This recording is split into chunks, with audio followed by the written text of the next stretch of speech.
పాము తన పిల్లల్ని తనే చంపి తింటది. పులి కూడా అంతే అంటారు. అట్లాగే పాకిస్తాన్ తన జనాల్ని తనే చంపి తింటది. దాని మీద రాజకీయం చేసుకుంటది. దాని మీద అంతర్జాతీయంగా విక్టిమ్ కార్డు ప్లే చేస్తది. దాని మీద వచ్చే డబ్బులతో సైన్యం బతికేస్తుంటారు.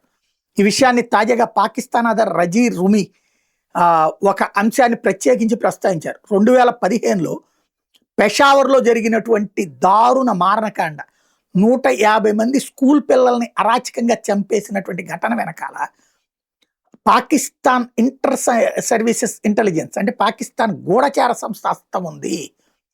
వాళ్ళు తెలిసినే ఈ ఘాతుకానికి పాల్పడ్డారు, సహకరించారు. అది కావాలని చెప్పి ఆ ఘాతుకాన్ని ఎలవ్ చేశారు అన్నటువంటిది ఆయన చెప్పుకొస్తోంది. వాస్తవంగా ఈ ఆఫ్ఘనిస్తాన్లో జరిగినటువంటి అరాచకం అనమాట. 5వ తారీఖు 15న ఇది ఆఫ్ఘనిస్తాన్ని తీసుకొచ్చి పాకిస్తాన్లో కలుపుకోవాలంటే ఆఫ్ఘనిస్తాన్లో ఉన్నటువంటి ప్రాంతాలని లాక్కోవాలన్నటువంటి కుట్రలో భాగంగా అక్కడ భయపెట్టే ప్రయత్నం జరిగింది. ఆ ఇంపాక్ట్ తర్వాత అక్కడ ప్రజలు పాకిస్తాన్ని పూర్తిగా అసహించుకోవడం ప్రారంభించారన్నటువంటి విషయాన్ని చెప్పుకొచ్చారు.